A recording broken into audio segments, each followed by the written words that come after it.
One question I often get in talking about millennials and Gen Z is, aren't all generations basically the same? Don't we all behave the same as young people? And the answer to that is yes, to an extent. What we call life cycle effects are fairly consistent across generations. These include things like identity development as an adolescent. When we're teenagers, most of us want to set ourselves apart from our parents. We want to be different. So we go through a little bit of questioning and maybe even a little rebellion as teenagers.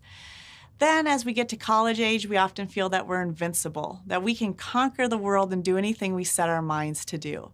We have some idealism because life hasn't knocked it out of us yet with some difficult experiences. And we have a sense that we know more than we actually do, because as we live life, we realize how big the world is and that we have still much to learn. However, period effects and cohort effects are factors that contribute to unique perspectives and behaviors among different generations. As these differences collide, they can produce frustration, misunderstanding, and decreased productivity. As we navigate a cultural shift right now, some essential skills and perspectives will be lost if we do not learn to understand and communicate across generational differences.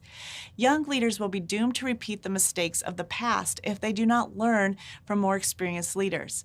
And the legacy of older, experienced leaders will die with them if they do not learn to engage in the evolving culture and communicate their values in ways that can be understood by those who grew up with different mindsets.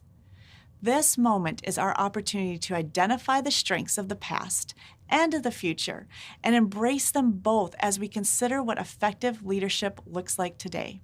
I believe each generation is gifted with perspectives and skills that allow them to lead in their moment in history.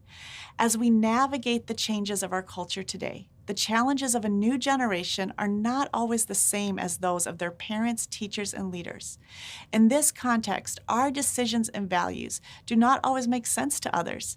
It's easy for us to judge one another harshly and unfairly as being closed-minded, set in our ways, irresponsible, uncommitted, or even lazy. Understanding generational differences and the values that drive us can help us come together to maximize the unique strengths that we each bring to our roles and tasks.